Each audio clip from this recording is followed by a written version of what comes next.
आघाडीवर आहे तर भाजप 20 जागांवर. तो अधिकार आहे तो या आरो साहेबांनी राबवलेला नाही.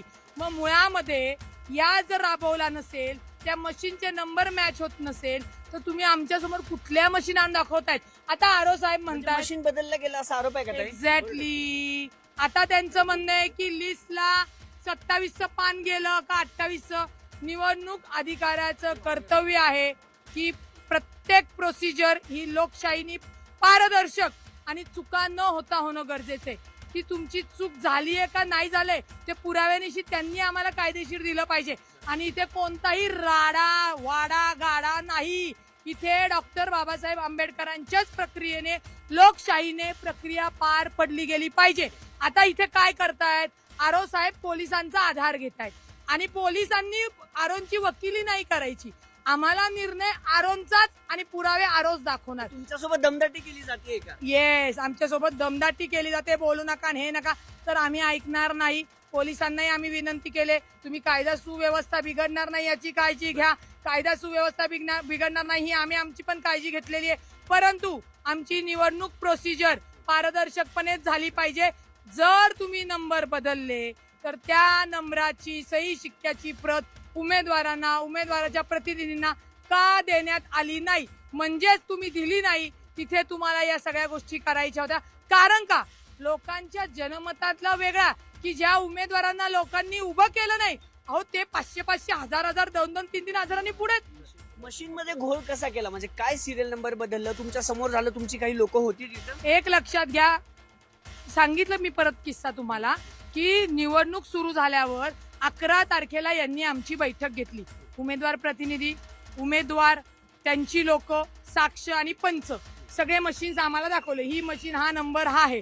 आम्हाला दाखवल्यानंतर आम्ही सगळ्यांनी बघितलं, त्याच्यावर सह्या केल्या. त्या मशीन त्या रूम मध्ये गेल्या. आता आम्ही या आविर्भावात आहोत की आमच्या बरोबर धोका होणार नाही. त्याच मशीन आमच्या टेबलावर येतील.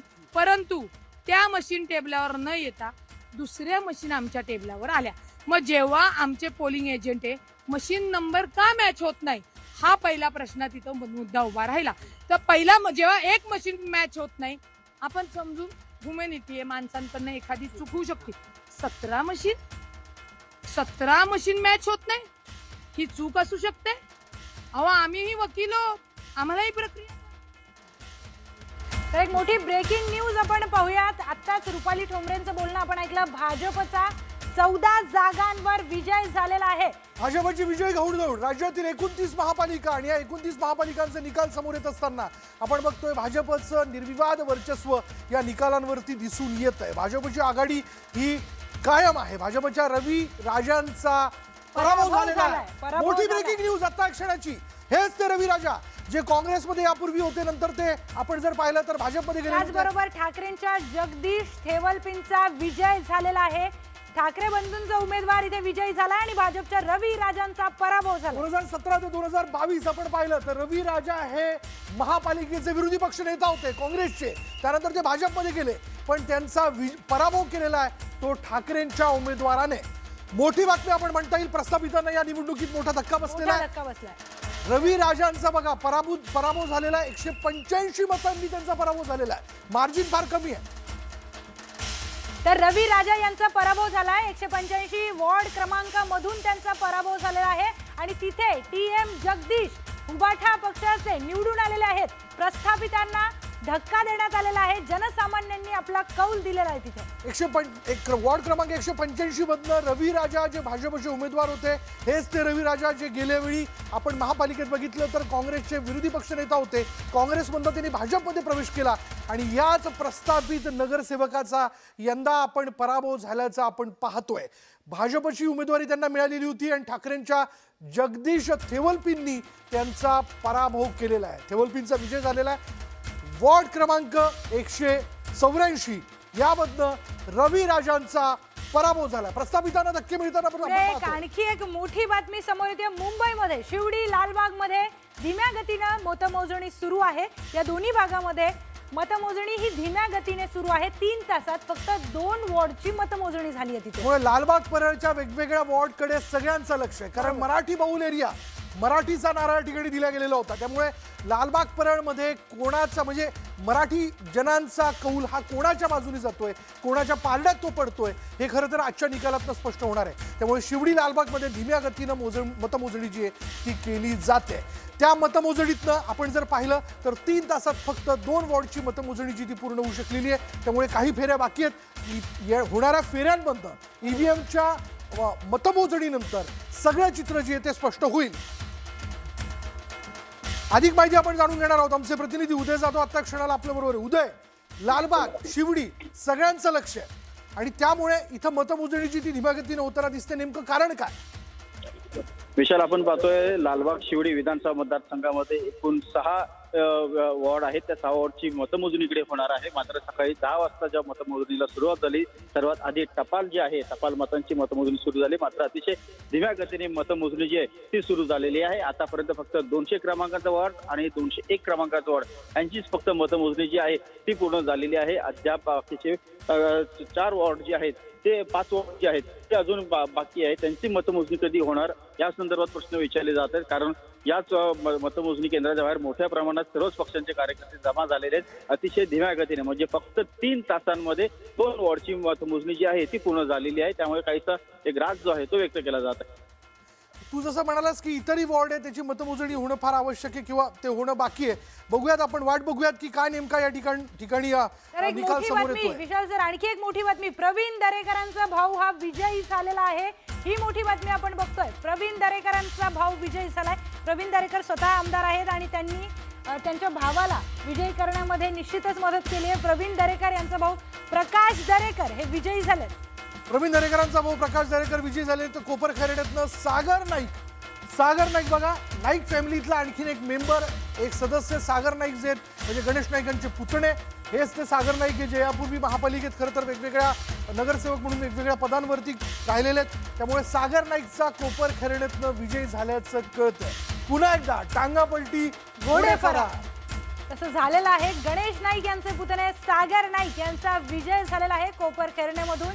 त्यामुळे जी काही उघड लढत होती गणेश नाईक विरुद्ध एकनाथ शिंदे, त्यामध्ये गणेश नाईक हे विजयी झाल्याचं चित्र आता तरी दिसून येत आहे. त्यांनी जे ठामपणे म्हणलेलं होतं, मुंबईत बघा, मुंबईत वॉर्ड क्रमांक 156 सेनेच्या अश्विनी या विजयी झाल्याचं कळतंय. सेना उबाटाच्या संजना कासलेंचा पराभव झालेला आहे. वॉर्ड क्रमांक 156 मध्ये सेनेच्या अश्विनी माटेकर या विजयी झालेल्या आहेत आणि तिथेच शिवसेना उबाठा पक्षाच्या ज्या उमेदवार होत्या त्यांचा त्या वॉर्डमध्ये पराभव झालाय.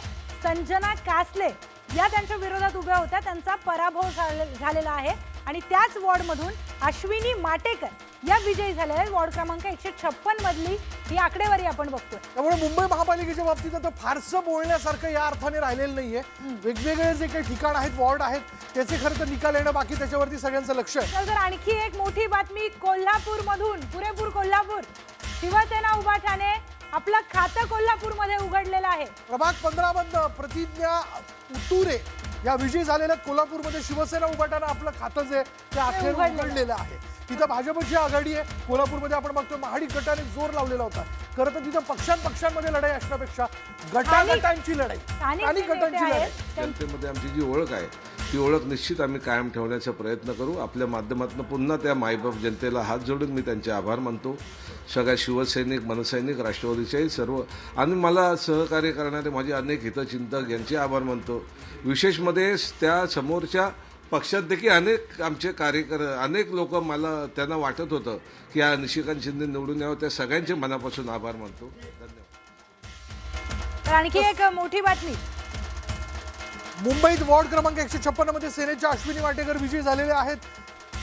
या ठिकाणी जर आपण पाहिलं, इथे शिवसेना उबाठा पक्षाच्या संजना कासलेंचा पराभव झालाय आणि या वॉर्डमधून शिवसेनेच्या उमेदवार अश्विनी माटेकर या वॉर्ड क्रमांक 156 मधून विजयी झाल्याचं आपण पाहतो. या लढतीकडे देखील सगळ्यांचं लक्ष होतं. 156 असेल, इतरही काही वेगवेगळे वॉर्ड असतील, त्याकडे लक्ष असताना 156चा निकाल समोर आलेला आहे. सेना उबाठाच्या संजना यांचा पराभव. तर अमरावतीमध्ये काँग्रेस 13 जागांवर आघाडीवरती असल्याचं कळतंय. काँग्रेसने आपली शक्ती जी आहे काही ठराविक पॉकेट्समध्ये ती कायम असल्याचं या निवडणुकीत दाखवून दिलेलं आहे. भाजप अमरावतीमध्ये 6 जागांवर आघाडीवर आहे, त्याचबरोबर राष्ट्रवादी केवळ 3 जागांवर आघाडीवर. त्यामुळे राणा दाम्पत्याचा तेवढा परिणाम मध्ये झालेला दिसून पण येतो. काही ठिकाणी त्यांनी डेंट केला असं आपण म्हणू शकतो. भाजप 6 जागांवरती आघाडीवरती आहे आणि राष्ट्रवादी काँग्रेस केवळ 3 जागांवर आघाडीवर असल्याचं कळतंय.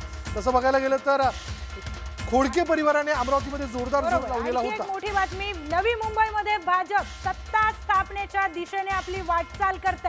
नवी मुंबईमध्ये त्याच्यामुळे पुन्हा एकदा म्हणावं लागेल की टांगा पलटी घोडे घोडे फरार. फरार. फरार नाही तर बेपत्ता असं जे काही गणेश नाईक न्यूज 18 मराठीला दिलेल्या मुलाखतीत म्हणालेले होते तसंच काहीसं या ठिकाणी आता होताना दिसतंय. नवी मुंबईत म्हणजे मुंबई पाठोपाठ नियोजित शहर म्हणून ज्या नवी मुंबईला ओळखलं जातं त्या नवी मुंबईत भाजप जे आहे ते सत्ता स्थापनेच्या दिशेने वाटचाल करते. आणि गणेश भाजपही म्हणण्यापेक्षा नाईक गणेश जनता पार्टी जी आहे ती सत्तेच्या दिशेने वाटचाल करते असं म्हणावं लागेल. नवी मुंबईमध्ये गणेश नाईकांनी एकनाथ शिंदेंना मोठा धक्का दिल्याचं चित्र दिसून येत आहे. पुन्हा एकदा त्यांनी सिद्ध केलं की गणेश नाईक जिकडे असतील तिकडेच मतदारांचा कौल असेल. नवी मुंबईचं हे चित्र त्यांनी पुन्हा एकदा स्पष्ट केलंय. सगळा गाव आमच्या पाठीमागे. त्याच्यामुळे भावकीच्या सगळ्या निवडणुकीत आपण जर पाहिलं तर गाववाल्यांनी आपला कौल जो आहे तो नाईकांच्या पाठीशी दिल्याचं आपण पाहतोय. त्यामुळे नाईक जनता पार्टी म्हणजे अर्थात भाजप आपण असं म्हणूयात, भाजपने बहुसंख्य संख्येने नवी मुंबईत आपले उमेदवार जे आहेत ते निवडून आणलेले आहेत. त्यामुळे ते सत्ता स्थापनेच्या दिशेने वाटचाल करतात. तर ठिकठिकाणी विजयी जल्लोष सुरू झालेला आहे. आपला दादा, आपला अण्णा, आपला तात्या, आप्पा जी काही उपाधी खरं तर टोपण नाव देऊन त्यांना पुकारलं जात होतं तर ते निवडून आल्याचा आनंद जो आहे तो कार्यकर्ते व्यक्त करताना दिसत आहे. अगदीच आहे. आणखी पुढची बातमी समोर येते. अमरावतीमध्ये काँग्रेस 13 जागांवर आघाडीवर आहे. त्याच अमरावतीमध्ये भाजप 6 जागांवर आघाडीवर आहे आणि राष्ट्रवादी केवळ 3 जागांवर आघाडीवर. त्यामुळे राणा दाम्पत्य जे जोडीने प्रचार करत होते मोठ्या प्रमाणामध्ये तिथे भाजपला त्याचा तितकासा फायदा झालेला दिसून येत नाहीये. बिलकुल. आणि आणखीन एक ब्रेकिंग न्यूज जाऊया. जळगावमध्ये महापौर भारती सोनवणेंना डबल धक्का या ठिकाणी बसलेला आहे. मुलगा आणि मुलगी निवडणुकीत विजयी झालेले आहेत. डबल धक्का. नाही, आनंदाचा धक्का म्हणूयात आपण. धमाका तर आहेच पण आनंदाचा धक्का आहे. मुलगा आणि मुलगी निवडणुकीमध्ये विजयी झाले. एकाच घरात 2 तिकीटं. हे बरं आहे. यांचं एकाच घरात 2 तिकीटं देण्यात आलेली होती पण जनतेने त्या दोघांना देखील पसंती दिली आहे. दोघांना विजयी केलेला आहे आणि त्यामुळे आनंदाचा धक्का, विजयाचा धमाका जे काही म्हणायचंय ते आपण दादर, वळली, प्रभादेवी, माई, मोढाळा या लोकांनी जे माझ्यावरती प्रेम केलं आहे त्या प्रत्येक कुटुंबातल्या मतदाराला आणि प्रत्येक नागरिकाला मनापासून धन्यवाद देतो. मला भूतकाळात काही जायचं नाही आहे पण शेवटी या मागे आदित्यसाहेब, उद्धवसाहेब, राजसाहेब ठाकरे, अमितजी ठाकरे आणि खास करून त्या शिवसेना दादर इमाम प्रभागाचे आमदार माननीय महेशदादा सावंत, सुनीलजी शिंदे, सचिन भाऊ अहिर, अजय चौधरी यामागे भरपूर यांचं माझ्या मागे पाठबळ आणि खास करून खासदार अरविंद सावंत, अनिल भाऊ देसाई यांचे आशीर्वाद सातत्याने मार्गदर्शन करत असल्यामुळे हा विजय निश्चित होता. शेवटी विजयाची हॅट्रिक खासदारपासून सुरुवात झाली. चला, मुंबईचे निकाल जवळपास स्पष्ट झालेले आहेत. मुंबईमध्ये महायुती ही सत्तेच्या दिशेने वाटचाल करते. त्यांची सत्ता येणार हे जवळपास स्पष्ट झालेलं असताना राज्यात इतर महापालिकांचे देखील निकाल समोर येत आहेत. पुण्यामध्ये भाजप आघाडीवरती आहे. पिंपरी चिंचवडमध्ये भाजपने आघाडी कायम ठेवली आहे. एकदा वरळी सी लिंक वर आपण पोहोचलेलो आहोत. तसं तर आपण गेलो नाही पण आता आपल्याला ग्राफिक्सच्या माध्यमातून तिथून आकडेवारी ड्रोन्स घेऊन येत आहेत. नेमकं कुठल्या पक्षाला किती उमेदवार हे आता आघाडीवर आहेत, किती उमेदवार जिंकलेले आहेत, एकदा आकडा सर्वांसमोर आहे. भाजप 95, शिवसेना शिंदे पक्ष 26, युबीटी म्हणजे उद्धव बाळासाहेब ठाकरे 58, मनसे 9, काँग्रेस 12, वंचित यात खातं उघडू शकलेलं नाहीये. इचलकरंजीत भाजपची सत्ता येणार. बघा म्हणजे आपण जर पाहिलं तर नवी मुंबई पाठोपाठ आता इचलकरंजीचं गणित देखील स्पष्ट झालेलं आहे. भाजप 44 जागांवर विजय झालाय. प्रियंका, इचलकरंजीमध्ये मतदानाची टक्केवारी ही सगळ्यात जास्त होती. विशाल सर, 70% मतदान इचलकरंजीमध्ये झालंय. सगळ्यात पहिला निकाल न्यूज 18 मराठीवरती आपण इचलकरंजीचा बघितला होता. वॉर्ड क्रमांक 4 नगरसेवक त्यांचे निवडून आले होते. सोलापूरची आकडेवारी आपण पाहूयात. सोलापूरमध्ये भाजप 62 जागांवर आघाडीवर आहे. शिवसेना 1, राष्ट्रवादी 3, आणि काँग्रेस 4 असं एकंदरीत चित्र दिसून येत आहे. बाकीच्या पक्षांना अजून आपलं खातं सोलापूरमध्ये उघडता आलं नाही.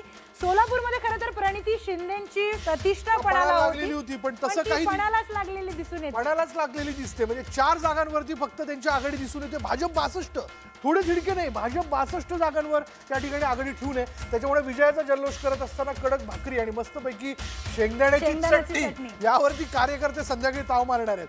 त्यामुळे